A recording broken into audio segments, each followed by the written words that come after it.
ಈ ಜೀವ ನಿನಗಾಗಿ ಮುಂದುವರಿದ ಭಾಗ 27. ಲಾಯರ್ ಉತ್ತಮ್ ಬಂದು ಆಸ್ತಿಯೆಲ್ಲ ಟ್ರಸ್ಟ್ಗೆ ಸೇರಿದೆ ಅಂತ ಹೇಳಿದಾಗ ಚಂದ್ರಕಲಾರ್ ಅವರಿಗೆ ನಿಂತ ನೆಲವೇ ಕುಸಿದ ಅನುಭವವಾಯಿತು. 1 ಗಂಟೆಯ ಒಳಗೆ ಮನೆ ಖಾಲಿ ಮಾಡಲು ಹೇಳಿದಾಗ ಅವರಿಗೆ ಏನು ಮಾಡಬೇಕೆಂದೇ ತೋಚದಾಯಿತು. ಲಾಯರ್ ಚಂದ್ರಕಲಾರ್ ಅವರ ಜೊತೆ ಮಾತನಾಡುತ್ತಿದ್ದಾಗ ಅನ್ಮೋಲ್ ಮಧ್ಯದಲ್ಲೇ ಬಂದು ಮಾತನಾಡತೊಡಗಿದನು. ಅದು ಹೇಗೆ ಆಸ್ತಿಯೆಲ್ಲ ಟ್ರಸ್ಟ್ಗೆ ಹೋಗುತ್ತೆ? ಡ್ಯಾಡ್ಗೆ ನಾವು ಕೂಡ ಮಕ್ಕಳೇ. ನಾವು ಅವ್ರ ಸ್ವಂತ ಮಕ್ಕಳು ಇಲ್ಲದೆ ಇರ್ಬೋದು. ಅದೇ ಮಾಮ್ ಅವರನ್ನು ಮದುವೆ ಆದ್ಮೇಲೆ ಅವ್ರು ನಮ್ಮನ್ನು ಸ್ವಂತ ಮಕ್ಕಳ ಥರನೇ ನೋಡಿಕೊಂಡಿದ್ರು. ಡ್ಯಾಡ್ ನಂತರ ಅವರ ಆಸ್ತಿ ಎಲ್ಲ ನಮಗೇನೆ ಸೇರ್ಬೇಕಲ್ವಾ? ಅದು ಹೇಗೆ ನೀವು ನಮ್ಮಿಂದ ಆಸ್ತಿ ಕಿತ್ಕೋತೀರಾ? ನಾನು ನೋಡ್ತೀನಿ. ನಾನು ನಿಮ್ಮ ಮೇಲೆ ಕೇಸ್ ಹಾಕ್ತೀನಿ. ನಮಗೆ ಸೇರ್ಬೇಕಾಗಿರೋ ಆಸ್ತಿಯನ್ನು ನಾವು ಪಡೆದುಕೊಳ್ತೀವಿ. ಈ ಮನೆಯಿಂದ ಯಾರು ಕೂಡ ಹೊರಗೆ ಹೋಗಲ್ಲ. ಅದು ಹೇಗೆ ನಮ್ಮನ್ನು ಈ ಮನೆಯಿಂದ ಹೊರಗೆ ಕಳಿಸ್ತಾರೋ ನಾನು ನೋಡ್ತೀನಿ ಅಂತ ಅನ್ಮೋಲ್ ಕೋಪದಿಂದ ಹೇಳಿದಾಗ ಲಾಯರ್ ಉತ್ತಮ್ ನಗುತ್ತಾ ಚಂದ್ರಕಲಾರ್ ಅವರ ಕಡೆ ನೋಡಿ ಮೇಡಮ್, ನೀವಾದ್ರೂ ನಿಮ್ಮ ಮಗನಿಗೆ ಬುದ್ಧಿ ಹೇಳಿ. ಇಲ್ಲಾಂದ್ರೆ ನಿಮಗೆಲ್ಲ ಮನೆ ಖಾಲಿ ಮಾಡೋಕ್ಕೆ ಒಂದು ಸ್ವಲ್ಪನೂ ಟೈಮ್ ಕೊಡಲ್ಲ. ಈಗಲೇ ಹೊರಗೆ ದಬ್ಬಬೇಕಾಗತ್ತೆ. ನಿಮ್ಮ ಮಗ ಏನು ನನ್ನ ಕೈಲಾಗದವನಂತ ಅಂದ್ಕೊಂಡಿದ್ದಾನ? ದಿ ಗ್ರೇಟ್ ಕ್ರಿಮಿನಲ್ ಲಾಯರ್ ನಾನು. ಮನಸ್ಸು ಮಾಡಿದ್ರೆ ಈಗಲೇ ನಿಮ್ಮ ಮಗನ ಮೇಲೆ ಸುಳ್ಳು ಕೇಸ್ ಹಾಕಿ ಜೈಲಿಗೆ ಕಳಿಸ್ಬಿಡ್ತೀನಿ. ಏನೋ ಹೋಗ್ಲಿ ಪಾಪ ಅಂತ 1 ಗಂಟೆ ಟೈಮ್ ಕೊಡ್ತಾ ಇದ್ದೀನಿ. ಬೇಗ ಮನೆ ಖಾಲಿ ಮಾಡಿ. ಅವರ ಮಾತು ಕೇಳಿದ ಅನ್ಮೋಲ್ ಕೋಪಗೊಂಡು ಅವರಿಗೆ ಇನ್ನೇನು ಹೇಳಬೇಕು ಅಷ್ಟರಲ್ಲಿ ಚಂದ್ರಕಲಾರ್ ಅವರು ಅವನನ್ನು ತಡೆದರು. ಅನ್ಮೋಲ್, ನಡಿ, ಬಟ್ಟೆ ಎಲ್ಲ ಪ್ಯಾಕ್ ಮಾಡು. ರಿಷಿ ಹಾಗೂ ಅಂಕಿತಾಳಿಗೂ ಹೇಳು. ಮಾಮ್, ನಾವು ಯಾಕೆ ಹೋಗ್ಬೇಕು? ಇದು ನಮ್ಮನೆ. ಅನ್ಮೋಲ್, ನಡಿ ಅಂದ್ರೆ ನಡಿಬೇಕು ಅಷ್ಟೇ ಅಂತ ಅವರು ಹೇಳಿದಾಗ ಅನ್ಮೋಲ್ ತನ್ನ ರೂಮ್ಗೆ ಹೋದನು. ಅನ್ಮೋಲ್, ರಿಷಿ, ಅಂಕಿತಾ ಮತ್ತು ಚಂದ್ರಕಲಾರ್ ಅವರು ತಮ್ಮ ಬಟ್ಟೆ ಬರಗಳನ್ನು ಪ್ಯಾಕ್ ಮಾಡಿ ಸೂಟ್ ಕೇಸ್ ಹಿಡಿದು ಹಾಲಿಗೆ ಬಂದರು. ಎಲ್ಲರೂ ಹೊರಡಲು ಅನುವಾದರು. ಅಷ್ಟರಲ್ಲಿ ಚಂದ್ರಕಲಾರ್ ಅವರು ಲಾಯರ್ ಉತ್ತಮ್ ಹತ್ತಿರ ಬಂದು, ನಾವು ನಮ್ಮ ಕಂಪನಿಯಲ್ಲಿ ಕೆಲಸ ಮಾಡ್ಬೋದಾ? ಯಾಕಂದ್ರೆ ನಮಗೆ ಈ ಪ್ರಪಂಚ ಬಿಟ್ಟು ಬೇರೆ ಪ್ರಪಂಚ ಗೊತ್ತಿಲ್ಲ. 3 ಹೊತ್ತಿನ ಊಟಕ್ಕೋಸ್ಕರನಾದ್ರೂ ದುಡಿಯಬೇಕಲ್ವಾ? ಅದಕ್ಕೆ ಕೇಳಿದೆ. ಮೊದಲನೇದಾಗಿ ಅದೀಗ ನಿಮ್ಮ ಕಂಪನಿ ಅಲ್ಲ, ಟ್ರಸ್ಟಿಗೆ ಸೇರಿರೋದು. ನೀವೆಲ್ಲ ಎಂಪ್ಲಾಯಿ ಆಗಿ ಕೆಲಸ ಮಾಡ್ಬೋದು, ಬಾಸ್ ಆಗಿ ಅಲ್ಲ. ಎಲ್ಲ ಎಂಪ್ಲಾಯೀಸ್ಗೆ ಯಾವ ರೀತಿ ಸಂಬಳ ಬರುತ್ತೋ ಅದೇ ರೀತಿ ನಿಮಗೂ ಕೂಡ ಬರುತ್ತೆ. ಇದಕ್ಕೆಲ್ಲ ನಿಮಗೆ ಒಪ್ಪಿಗೆ ಇದ್ರೆ ನಾಳೆಯಿಂದ ಕಂಪ್ನಿ ಜಾಯಿನ್ ಆಗ್ಬೋದು. ಥ್ಯಾಂಕ್ ಯು ಲಾಯರ್ ಸಾಹೇಬ್ರೆ, ನಿಮ್ಮಿಂದ ನಮಗೆ ದೊಡ್ಡ ಉಪಕಾರವಾಯಿತು. ನಾವಿನ್ನು ಬರ್ತೀವಿ ಅಂತ ಹೇಳಿ ಅವರೆಲ್ಲರೂ ಅಲ್ಲಿಂದ ಹೊರಡತೊಡಗಿದರು. ಚಂದ್ರಕಲಾರ್ ಅವರು ಒಂದು ಸಲ ಇಡೀ ಮನೆಯನ್ನು ನೋಡತೊಡಗಿದರು.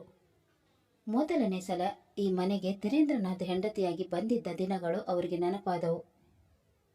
ಈಗ ಮತ್ತೆ ಅದೇ ಸ್ಥಿತಿಗೆ ಹೋಗುವ ಹಾಗೆ ಆಯಿತು. ನೋ, ನಾನು ಮತ್ತೆ ಅದೇ ಹಳೆ ಸ್ಥಿತಿಗೆ ಹೋಗಬಾರ್ದು. ಈ ಮನೆಗೆ ಬರೋಕ್ಕೆ ನಾನು ಎಷ್ಟು ಕಷ್ಟಪಟ್ಟಿದ್ದೀನಿ, ಆ ಕಷ್ಟ ಎಲ್ಲ ವ್ಯರ್ಥ ಆಗೋಕ್ಕೆ ನಾನು ಬಿಡಬಾರ್ದು. ಈಗ ಈ ಮನೆಯಿಂದ ಹೋದರೆ ಏನಂತೆ? ಮತ್ತೆ ಈ ಮನೆಗೆ ನಾನು ಕಾಲು ಇಟ್ಟೇ ಇಡ್ತೀನಿ. ಆದಷ್ಟು ಬೇಗ ಈ ಮನೆ ಹಾಗೂ ಕಂಪ್ನಿನ ನನ್ನದಾಗಿಸಿಕೊಳ್ಳುತ್ತೇನೆ. ನಾನು ಈ ಮನೆಗೆ ವಾಪಸ್ ಬಂದೇ ಬರ್ತೀನಿ ಅಂತ ಮನಸ್ಸಿನಲ್ಲಿ ಶಪಥ ಮಾಡಿಕೊಳ್ಳುತ್ತಾ ಮನೆಯಿಂದ ಹೊರಟರು. ಮನೆಯಿಂದ ಹೊರಗೆ ಹೋಗುತ್ತಿದ್ದಂತೆ ಅನ್ಮೋಲ್ ಅವರನ್ನು ಪ್ರಶ್ನೆ ಮಾಡತೊಡಗಿದನು. ಮಾಮ್, ನಾವು ಯಾಕೆ ಮನೆ ಬಿಟ್ಟು ಬರಬೇಕಿತ್ತು? ಕೇಸ್ ಹಾಕಿ ಫೈಟ್ ಮಾಡಿ ಮನೆ ನಮ್ಮದಾಗಿಸಿಕೊಳ್ಬೋದಿತ್ತಲ್ವಾ? ಅದು ಅಷ್ಟು ಸುಲಭ ಅಂತ ಅಂದ್ಕೊಂಡಿದ್ಯಾ? ಆ ನಾಳೆಗೆ ನನ್ನ ಗಂಡ ಆಸ್ತಿನೆಲ್ಲ ಟ್ರಸ್ಟಿಗೆ ಬರೀತಾನಂತ ನಂಗೆ ಕನಸು ಬಿದ್ದಿತ್ತ? ಆಸ್ತಿ ಎಲ್ಲ ಅಭಿ ಹೆಸರಿಗೆ ಬರೀತಾನಂತ ಅಂದ್ಕೊಂಡಿದ್ದೆ. ಆದರೆ ಅವನು ಅಭಿಯ ಮಕ್ಕಳ ಹೆಸರಿಗೆ ಬರ್ತಿದ್ದಾನೆ. ಹಾಗಾಗಿ ನಾವು ಏನು ಮಾಡೋಕ್ಕಾಗಲ್ಲ. ನಾವೀಗ ಆಸ್ತಿ ನಮ್ಮ ಕೈ ಸೇರುವವರೆಗೂ ವೆಯ್ಟ್ ಮಾಡಬೇಕು. ಮಾಮ್, ಅಭಿನೇ ಇಲ್ಲ ಅಂದಮೇಲೆ ಆಸ್ತಿ ಎಲ್ಲ ಅಭಿ ಮಕ್ಕಳ ಹೆಸರಿಗೆ ಹೇಗೆ ಆಗುತ್ತೆ? ಒಂದು ವೇಳೆ ಅಭಿ ಬದುಕಿರ್ಬೋದ ಮಾಮ್? ಚಾನ್ಸೇ ಇಲ್ಲ. ಸ್ಥಳೀಯರೇ ಹೇಳಿದ್ರಲ್ವಾ, ಅಲ್ಲಿ ಬಿದ್ದ ಬಾಡಿಗಳನ್ನು ಕಾಡು ಪ್ರಾಣಿಗಳು ತಿನ್ನುತ್ತೆ ಅಂತ. ಇನ್ಸ್ಪೆಕ್ಟರ್ ಕೂಡ ಅದೇ ಮಾತನ್ನ ಹೇಳಿದ್ರಲ್ವಾ. ಹಾಗಾಗಿ ಅವನು ಬದುಕಿರೋ ಚಾನ್ಸಸ್ ಇರಲ್ಲ. ಯಾವುದಾದ್ರೂ ಪ್ರಾಣಿಗಳು ಅವನನ್ನು ಮತ್ತು ಅವನ ಹೆಂಡತಿಯನ್ನು ತಿಂದು ಮುಗಿಸಿರ್ಬೇಕು. ಮತ್ತೆ ಹೇಗೆ ಮಾಮ್ ಆಸ್ತಿ ನಮ್ಮ ಕೈ ಸೇರುತ್ತೆ? ನಾವು ಅದೇ ಆಫೀಸಲ್ಲಿ ಇದ್ಕೊಂಡು 27 ವರ್ಷ ಆಗೋ ತನಕ ಕಾಯೋಣ. ಆಮೇಲೆ ನಿನ್ಗೇನಾದ್ರೂ ಮಕ್ಕಳಾದ್ರೆ ನಿನ್ನ ಮಕ್ಕಳನ್ನ ಅಭಿ ಮಕ್ಕಳಿಂದ ಹೇಳಿ ಇಂಟ್ರೊಡ್ಯೂಸ್ ಮಾಡೋಣ. ಆಗ ಆಸ್ತಿ ಎಲ್ಲ ನಮ್ಮ ಕೈ ಸೇರುತ್ತೆ. ಇದೆಲ್ಲ ರಿಸ್ಕ್ ಅಲ್ವಾ ಮಾಮ್? ಆಸ್ತಿ ಬೇಕು ಅಂದರೆ ರಿಸ್ಕ್ ತಗೊಳ್ಳೇಬೇಕು. ಆದಷ್ಟು ಬೇಗ ನೀನು ಮಕ್ಕಳು ಮಾಡ್ಕೊ. ಆಮೇಲೆ ನಿನ್ನ ಮಕ್ಕಳನ್ನೇ ಹಾಸ್ಯ ವಾರಸುದಾರನಿಗೆ ಮಾಡೋಣ ಅಂತ ಹೇಳಿದ ಅವರು ಅಂಕಿತಳ ಕಡೆ ನೋಡಿದರು. ಫಿಗರ್ ಮೇಂಟೈನ್ ಮಾಡ್ಬೇಕಂತ ಮಕ್ಕಳು ಬೇಡ ಅಂತ ಹೇಳಕ್ ಹೋಗ್ಬೇಡ. ಇನ್ನು 1 ವರ್ಷದಲ್ಲಿ ನನ್ನ ಕೈಯಲ್ಲಿ ಮಗು ಇರಬೇಕು. ಇದು ನನ್ನ ಆರ್ಡರ್ ಅಂತಾನೆ ತಿಳ್ಕೊ. 1 ವರ್ಷದೊಳಗೆ ಮಗು ಏನಾದ್ರೂ ಆಗಿಲ್ಲ ಅಂದ್ರೆ ನಿನ್ನನ್ನು ನನ್ನ ಮಗನಿಂದ ದೂರ ಮಾಡಿಬಿಡ್ತೀನಿ, ಗೊತ್ತಾಯ್ತಾ? ಅತ್ತೆ, ನೀವು ಹೇಳಿದ ಹಾಗೇನೆ ಮಾಡ್ತೀನಿ. ಆಸ್ತಿ ಸಿಗುತ್ತೆ ಅಂದರೆ ಒಂದೇನು ಡಜನ್ ಗಟ್ಟಲೆ ಮಕ್ಕಳು ಮಾಡ್ಕೋತೀನಿ. ಈಗ ನಾವು ಎಲ್ಲಿ ಹೋಗೋದತ್ತೆ? ಗೊತ್ತಿಲ್ಲ, ಎಲ್ಲಿಗಾದರೂ ಹೋಗಲೇಬೇಕಲ್ಲ, ಇಲ್ಲೇ ಅಂತ ಇರೋಕ್ಕಾಗಲ್ಲ. ಮಾಮ್, ನಿಮಗೆ ರಿಲೇಟಿವ್ಸ್ ಯಾರಿಲ್ವಾ?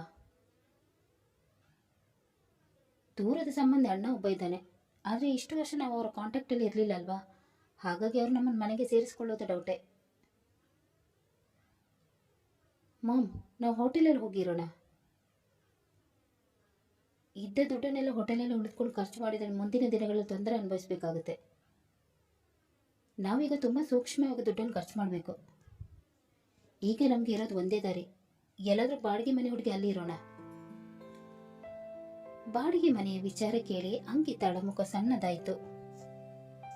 ಓ ಗಾಡ್, ಎಲ್ಲಿ ಬಂದು ತಗ್ಲಾಕೊಂಡ್ಬಿಟ್ಟೆ. ಇವನ ಹತ್ತಿರ ದುಡ್ಡಿದೆ ಅಂತ ಮದುವೆ ಇದೆ, ಆದರೆ ಈಗ ಇವನು ರೋಡ್ ಪತಿ. ದುಡ್ಡಿಲ್ಲದೆ ನಾನು ಹೇಗೆ ಬದುಕಲಿ? ಇವನನ್ನು ಬಿಟ್ಟು ಹೋಗೋ ಹಾಗೆ ಕೂಡ ಇಲ್ಲ, ಯಾಕಂದರೆ ಮುಂದೊಂದು ದಿನ ಕಳೆದೋದ ಆಸ್ತಿ ಎಲ್ಲ ನನ್ನ ಮಕ್ಕಳ ಹೆಸರಿಗೆ ಆಗುತ್ತೆ. ಆಗ ನಾನು ರಾಣಿ ಆಗಿ ಇರ್ಬೋದು. ಈಗ ಇವರುಗಳ ಜೊತೆನೇ ಇದ್ದು ಬೇಗ ಮಕ್ಕಳು ಮಾಡ್ಕೋಬೇಕು ಅಂತ ಮನಸ್ಸಿನಲ್ಲಿ ಅಂದುಕೊಳ್ಳುತ್ತಾ ಅವರುಗಳ ಜೊತೆ ಹೆಜ್ಜೆ ಹಾಕತೊಡಗಿದಳು. ಚಂದ್ರಕಲಾರವರು ಒಂದು ಬಾಡಿಗೆ ಮನೆಯನ್ನು ಹುಡುಗಿ ಮುಂದಿನ ದಿನಗಳಲ್ಲಿ ಎಲ್ಲರೂ ಅಲ್ಲಿ ಇರತೊಡಗಿದರು. ಅದೊಂದು ಆಂಧ್ರ ಪ್ರದೇಶದ ಪ್ರತಿಷ್ಠಿತ ಕಾಲೇಜ್. ಅಲ್ಲಿ ಹೆಚ್ಚಾಗಿ ಶ್ರೀಮಂತ ಮನೆತನದ ಮಕ್ಕಳೇ ಓದಲು ಬರುತ್ತಿದ್ದರು. ಆ ಕಾಲೇಜಿನಲ್ಲಿ ಬಡವರಾದ ಅಗಸ್ತ್ಯ ಮತ್ತು ಆದ್ಯ ಸ್ಕಾಲರ್ಶಿಪ್ ವತಿಯಿಂದ ಸೀಟನ್ನು ಪಡೆದುಕೊಂಡಿದ್ದರು. ಅಗಸ್ತ್ಯ ಮತ್ತು ಆದ್ಯ ಇಬ್ಬರು ಅವಳಿ ಜವಳಿ ಮಕ್ಕಳಾಗಿದ್ದರು. ಇಬ್ಬರು MBA ಮಾಡಲು ಆ ಕಾಲೇಜಿಗೆ ಸೇರಿಕೊಂಡಿದ್ದರು. ಕಾಲೇಜಿನ ಮೊದಲನೇ ದಿನ ಅಗಸ್ತ್ಯ ಮತ್ತು ಆದ್ಯ ಫುಲ್ ಜೋಶಿನಿಂದ ಕಾಲೇಜಿಗೆ ಬರುತ್ತಿದ್ದರು. ಇನ್ನೇನು ಕಾಲೇಜ್ ಹತ್ತಿರ ಬರಬೇಕು ಅಷ್ಟರಲ್ಲಿ ಅಗಸ್ತ್ಯನ ಫ್ರೆಂಡ್ ಸಿಕ್ಕಿ ಅವನ ಜೊತೆ ಮಾತನಾಡತೊಡಗಿದನು. ಆಗ ಆದ್ಯ ಅವನಿಗೆ ಕಾಯದೆ ಕಾಲೇಜಿಗೆ ಎಂಟ್ರಿಯಾದಳು. ಅವಳು ಕಾಲೇಜ್ ಒಳಗೆ ಹೋಗುತ್ತಿದ್ದಂತೆ ಸೀನಿಯರ್ ಹುಡುಗ ಹುಡುಗಿಯರು ಜೂನಿಯರ್ಸ್ ಅನ್ನು ರ್ಯಾಗಿಂಗ್ ಮಾಡುತ್ತಿದ್ದರು. ಅವರಲ್ಲೊಬ್ಬ ಆದ್ಯ ಬರುತ್ತಿದ್ದದನ್ನು ನೋಡಿ, ಡೂಡ್ ಅಲ್ಲಿ ನೋಡು, ಹಳ್ಳಿ ಫಿಗರ್ ಬರ್ತಾ ಇದೆ ಅಂತ ಹೇಳಿದಾಗ ಅವರ ಜೊತೆ ಇದ್ದ ಒಬ್ಬಾಕೆ ಆದ್ಯಳನ್ನು ನೋಡಿ ಜಲಸ್ ಫೀಲ್ ಮಾಡಿಕೊಂಡು, ಈ ಕಾಲೇಜಲ್ಲಿ ಭಿಕ್ಷುಕರಿಗೆಲ್ಲ ಹೇಗೆ ಅಡ್ಮಿಷನ್ ಕೊಡ್ತಾರೋ ನಾ ಕಾಣೆ. Look at Har, how cheap Har dress. ಅವಳ ಡ್ರೆಸ್ ಎಷ್ಟು ಚೀಪ್ ಆಗಿದೆ. ಇಂಥವ್ರನ್ನೆಲ್ಲ ಇವತ್ತೇ ಈ ಕಾಲೇಜಿಂದ ಓಡಿಸ್ಬೇಕು. ಚಿಲ್ ನೇಹಾ, ಅವಳನ್ನು ನಾನು ನೋಡ್ಕೋತೀನಿ ಅಂತ ಅವಳ ಫ್ರೆಂಡ್ ಸನ್ನಿ ಹೇಳಿದಾಗ, ನೇಹಾ, ಓಕೆ ಸನ್ನಿ, ಮೊದಲು ನೀನು ಅವಳನ್ನು ರ್ಯಾಗ್ ಮಾಡು, ಆಮೇಲೆ ನಾನು ಅವಳನ್ನು ನೋಡ್ಕೋತೀನಿ ಅಂತ ಹೇಳಿದಳು. ಅಷ್ಟರಲ್ಲಿ ಆದ್ಯ ಬರತೊಡಗಿದಳು. ಆಗ ಸನ್ನಿ ಅವಳನ್ನು ಕರೆದು, hey you dirty village girl, ಬಾ ಇಲ್ಲಿ ಅಂತ ಹೇಳಿದಾಗ ಆದ್ಯ ಅವನ ಮಾತನ್ನು ಕಿವಿಗೆ ಹಾಕಿಕೊಳ್ಳದೆ ಮುಂದೆ ನಡೆದಳು. ಇದನ್ನು ನೋಡಿ ಕೋಪಗೊಂಡ ಸನ್ನಿ ಅವನ ಗೆಳೆಯರ ಜೊತೆ ಅವಳನ್ನು ಸುತ್ತುವರಿದನು. ಆದ್ಯಳಿಗೆ ಭಯವಾಗುತ್ತಿದ್ದರೂ ಅದನ್ನು ಅವರ ಮುಂದೆ ತೋರ್ಪಡಿಸಿಕೊಳ್ಳದೆ, ಯಾರು ನೀವೆಲ್ಲ, ಯಾಕೆ ನನ್ನ ಸುತ್ತುವರೆದಿದ್ದೀರಾ? ಬಿಡಿ, ನಾನು ಹೋಗ್ಬೇಕು. ಲೋ ಮಗ, ಅವಳು ಹೋಗ್ಬೇಕಂತೆ, ದಾರಿ ಬಿಡ್ರೋ ಅಂತ ಸನ್ನಿ ವ್ಯಂಗ್ಯವಾಗಿ ಹೇಳಿದಾಗ ಆದ್ಯ ಮುಂದೆ ಹೋಗಲು ಅನುವಾದಳು. ಆಗ ಒಬ್ಬೊಬ್ಬರಾಗಿ ಎಲ್ಲರೂ ಅವಳಿಗೆ ಅಡ್ಡ ಬರತೊಡಗಿದರು. ಸನ್ನಿ ಅವಳ ಮುಂದೆ ಬಂದು, ಏನೇ, ನಾನು ಅಷ್ಟೊಂದು ಕರೆದ್ರೂ ಕೇಳಿಸ್ತಂತೆ ಹೋಗ್ತಾ ಇದೆಯಾ? ಈ ಸನ್ನಿ ಮಾತು ಮೀರಿದವ್ರ ಕತೆ ಏನಾಗುತ್ತೆ ಅಂತ ನಿಮ್ಗೆ ಇನ್ನೂ ಗೊತ್ತಿಲ್ಲಲ್ವಾ? ಗಾಯ್ಸ್, ಇವಳಿಗೆ ಏನು ಮಾಡ್ಬೇಕಂತ ನೀವೇ ಹೇಳಿ ಅಂತ ಅವನು ಹೇಳಿದಾಗ ನೇಹಾ ಮುಂದೆ ಬಂದು, 5 ಅಡಿ ಹೈಟ್ ಇಲ್ಲ, ಏನು ಕೋಪು ಇವಳಿಗೆ, ಒಳ್ಳೆ ಹಳ್ಳಿ ಗುಗ್ಗು ಥರ ಇದೆಯಾ, ನಮ್ಮನ್ನೇ ನೆಗ್ಲೆಕ್ಟ್ ಮಾಡಕ್ಕೆ ನಿನ್ಗೆ ಎಷ್ಟು ಧೈರ್ಯ? ಸನ್ನಿ, ಲುಕ್ ಎಟ್ ಹರ್, ಚೂಡಿದಾರ ಹಾಕ್ಕೊಂಡಿದ್ದಾಳೆ, ಈಗಿನ ಕಾಲದಲ್ಲಿ ಇದನ್ನಲ್ಲಿ ಯಾರು ಹಾಕುತ್ತಾರೆ ಅಂತ ಹೇಳಿ ಆದ್ಯಳ ದುಪಟ್ಟವನ್ನು ಕಿತ್ತು ದೂರ ಬೀಸಾಕಿದಳು. ಇದನ್ನು ನೋಡಿದ ಆದ್ಯಳಿಗೆ ಅಳು ಬರೋ ಹಾಗೆ ಆಯಿತು. ಕೈಯನ್ನು ಅವಳ ಎದೆ ಹತ್ತಿರ ಎದುರು ಅಡ್ಡ ಹಿಡಿದು ಅಳುತ್ತಾ, ನೀನು ಒಂದು ಹೆಣ್ಣಾಗಿ ಯಾಕೆ ಈ ರೀತಿ ಮಾಡ್ತಾ ಇದೆಯಾ? ನಾನು ನಿನ್ಗೆ ಏನು ಮಾಡಿದ್ದೀನಿ ಅಂತ ನನ್ನ ದುಪ್ಪಟ್ಟನ್ನು ಬಿಸಾಕಿದೆ? ನನಗೆ ನೀನು ಏನು ಮಾಡಿಲ್ಲ ಕಣೆ, ಆದರೆ ನೀನು ಇಲ್ಲಿ ವಿಲೇಜ್ ಗರ್ಲ್ ಆಗಿರೋದೇ ದೊಡ್ಡ ಸಮಸ್ಯೆ. ಈ ಕಾಲೇಜಲ್ಲಿ ನಮ್ಮಂಥ ಶ್ರೀಮಂತರು ಮಾತ್ರ ಓದಬೇಕು, ನಿನ್ನಂಥ ಬಡವರಲ್ಲ. ಈಗಿಂದೀಗಲೇ ಮನೆಗೆ ಹೊರಡು, ಇಲ್ಲ ಅಂದರೆ ಮುಂದಿನ ಪರಿಣಾಮವನ್ನು ನೀನು ಎದುರಿಸಬೇಕಾಗತ್ತೆ. ಇಲ್ಲ, ನಾನು ಎಲ್ಲಿಗೂ ಹೋಗಲ್ಲ. ನಾನು ಇಲ್ಲಿ ಓದಕ್ಕೆ ಬಂದಿರೋದು, ಮನೆಗೆ ಹೋಗೋಕ್ಕಲ್ಲ. ಸನ್ನಿ, ಯಾಕೋ ಇವಳು ಅತಿಯಾಗಿ ಆಡ್ತಾ ಇದ್ದಾಳೆ. ಈಗ ಇವಳಿಗೆ ನಾನು ಹೇಳಿದ ಹಾಗೆ ಮಾಡು. ಓಕೆ ಡಾರ್ಲಿಂಗ್, ನೀನು ಏನು ಹೇಳ್ತೀಯ ನಾನು ಅದನ್ನೇ ಮಾಡ್ತೀನಿ ಅಂತ ಹೇಳಿ ಅವನು ಆದ್ಯಾಳ ಹತ್ತಿರ ಬರತೊಡಗಿದನು. ನೋಡಿ, ನನ್ನ ಸುಮ್ಮನೆ ಬಿಟ್ರೆ ಸರಿ. ನೀವೆಲ್ಲ ಈ ರೀತಿ ಮಾಡ್ತಾ ಇರೋದು ನನ್ನ ಅಣ್ಣನಿಗೆ ಏನಾದರೂ ಗೊತ್ತಾದ್ರೆ ಅವ್ನು ನಿಮ್ಮನ್ನು ಯಾರನ್ನು ಕೂಡ ಸುಮ್ಮನೆ ಬಿಡಲ್ಲ. ಯಾರೇ ನಿನ್ನ ಅಣ್ಣ? ಅವನೇನು ನಮಗಿಂತ ದೊಡ್ಡವನ ಅಥವಾ ರೌಡಿನಾ? ಸನ್ನಿ, ಏನ್ ನೋಡ್ತಾ ಇದೆಯಾ? ಹೋಗಿ ಅವಳು ಕಿಸ್ ಮಾಡು. ಎಲ್ಲಿ ಕಿಸ್ ಮಾಡ್ಲಿ ನೇಹ ಅಂತ ಅವನು ಹೇಳಿದಾಗ ಅವಳ ದೃಷ್ಟಿ ಆದ್ಯ ಕೈ ಹಿಡಿದ ಜಾಗಕ್ಕೆ ಹೋಯಿತು. ಅವಳು ಕಣ್ಸನ್ನೆಯಿಂದ ಎಲ್ಲಿ ಕಿಸ್ ಮಾಡಬೇಕು ಅಂತ ಹೇಳಿದಳು. ಸನ್ನಿ ಆದ್ಯಳ ಎದೆಗೆ ಕಿಸ್ ಮಾಡಲು ಮುಂದಾದನು. ಆದ್ಯ ಹಿಂದೆ ಸರಿಯತೊಡಗಿದಳು. ಅವನು ಇನ್ನೇನು ಆದ್ಯಳ ಕೈ ಟಚ್ ಮಾಡಬೇಕು, ಅಷ್ಟರಲ್ಲಿ ಬಲವಾದ ಕೈಯೆಂದು ಅವನ ಕೈಯನ್ನು ಗಟ್ಟಿಯಾಗಿ ಹಿಡಿದು ಅವನಿಗೆ ಡಿಚ್ಚಿ ಹೊಡೆದು ಅವನನ್ನು ನೆಲಕ್ಕೆ ಉರುಳಿಸಿದನು. ಎಲ್ಲ ಸೀನಿಯರ್ಸ್ಗಳು ಅವನಿಗೆ ಹೊಡೆಯಲು ಮುಂದಾದರು. ಆದರೆ ಅವನು ಎಲ್ಲರಿಗೆ ಹೊಡೆದು ಅವರನ್ನೆಲ್ಲ ನೆಲಕ್ಕೆ ಉರುಳಿಸಿದನು. ಎಲ್ಲರೂ ಪೆಟ್ಟು ತಿಂದು ನೆಲಕ್ಕೆ ಬಿದ್ದಿದ್ದರು. ಅವನು ನೇಹಾಳ ಹತ್ತಿರ ಹೋಗಿ ಅವಳ ಕಪಾಳಕ್ಕೆ ಬಾರಿಸಿದನು. ಅವನು ಹೊಡೆದುದು ನೋಡಿ ನೇಹಾ ಕೆಂಡಮಂಡಲವಾದಳು. ಕತೆ ಮುಂದುವರಿಯಿತು. ಅಗಸ್ತ್ಯ ಮತ್ತು ಆದ್ಯ ಯಾರು ಹಾಗೂ ಆದ್ಯಳನ್ನು ಕಾಪಾಡಲು ಬಂದ ಆ ವ್ಯಕ್ತಿ ಯಾರು ಅನ್ನೋದನ್ನು ತಿಳಿಯಲು ಮುಂದಿನ ಸಂಚಿಕೆಯಾಗಿ ಕಾಯೋಣ. ನಿಮ್ಗೇನಾದ್ರೂ ಗೊತ್ತಾದ್ರೆ ಕಮೆಂಟ್ ಬಾಕ್ಸಲ್ಲಿ ತಿಳಿಸಿ. ಅಲ್ಲಿ ತನಕ ಈ ಕತೆ ನಿಮಗೆ ಇಷ್ಟವಾದಲ್ಲಿ ಲೈಕ್ ಮಾಡಿ, ಶೇರ್ ಮಾಡಿ ಮತ್ತು ಸಬ್ಸ್ಕ್ರೈಬ್ ಮಾಡೋದನ್ನು ಮಾತ್ರ ಮರಿಬೇಡಿ. ಹಾಗೆ ಕತೆ ಹೇಗಿದೆ ಅಂತ ಕಮೆಂಟ್ ಬಾಕ್ಸಲ್ಲಿ ತಿಳಿಸಿ. ಧನ್ಯವಾದಗಳು.